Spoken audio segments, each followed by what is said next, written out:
Hey guys, it's Romeo with Love Struggles Books, and today's message I want to talk to you about a book that I just finished called The Book of Forgiving: The Fourfold Path to Healing Ourselves and Our World. Incredible, incredible book. Broke me wide open, tears upon tears. Let's get right into it. The first path is telling the story. Telling the story, the facts, everything that has assembled to create this feeling that you're holding on to. What are the details? And then the more you tell your story, the more things are going to come up, things that you have suppressed, things that you thought were long gone, things that you have forgotten about.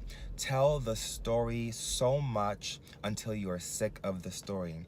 But the problem with telling the story is some people get stuck in telling the story for years on end, never wanting a resolution from the story. You want to tell the story so that you can get to the second path, which is naming the hurt.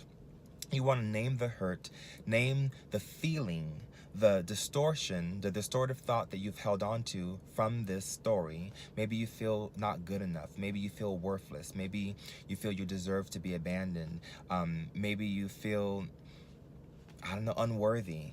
Like, there's so many things that our stories can make us feel. So naming the hurt, naming what you think it's taken from you, how it's affected you, the damage that is done to you. And when someone names the hurt and tells you their story, you don't cross-examine their story. There's no rebuttals. There's no, but I did this because of this. You just let the person share their truth, name their hurt, and tell you how your interaction with them has impacted them, regardless if it's conscious or unconscious.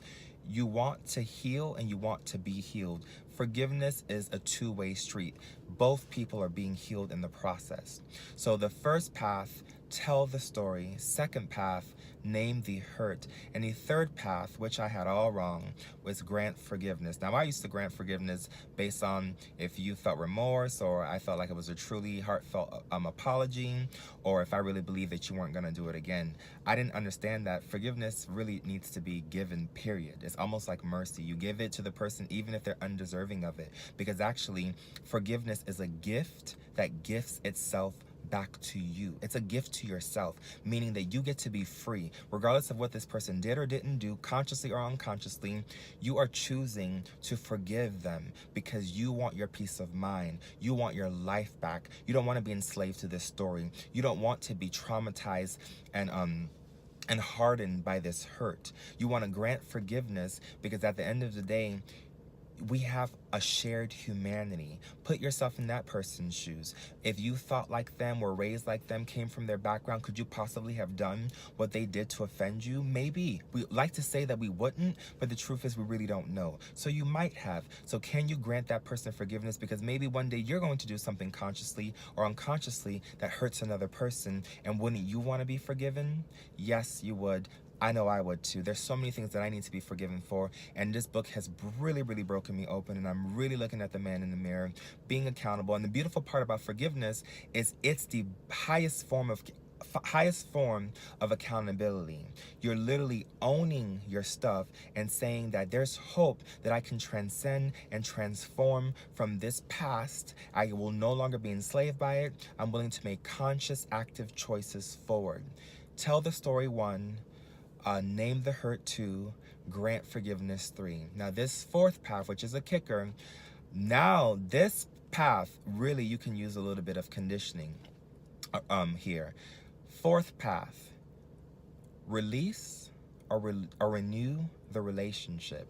Typically, the goal for most people, especially if it's someone close to you, you want to renew the relationship, meaning that it's not going to be restored perfectly back to normal or where it used to be. But from here on out, you both are aware and consciously making choices that don't offend or hurt each other now that you have taken the time to learn that shared humanity, learn each other's vulnerabilities and weaknesses and fears. You want to honor that. You want to make sure that you can make amends to that person that you have hurt, or that person who has hurt you can make amends to you. What can they do? What can they show to let you know that they will never offend you again and hurt you in this exact way? Maybe there might be new offenses, but this one, you have learned from it, and it will never happen again.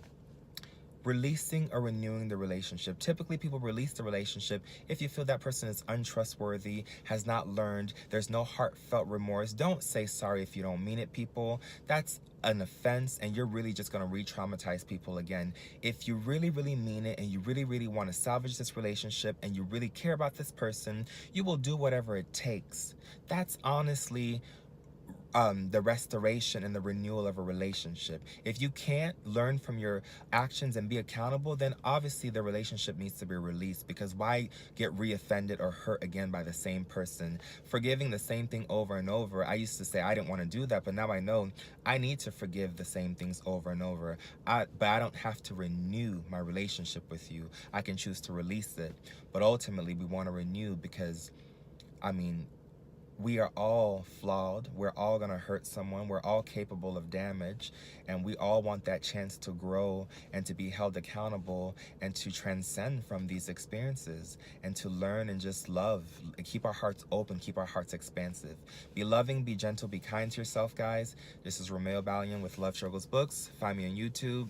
Like, share, and let me know how you're doing. God bless you.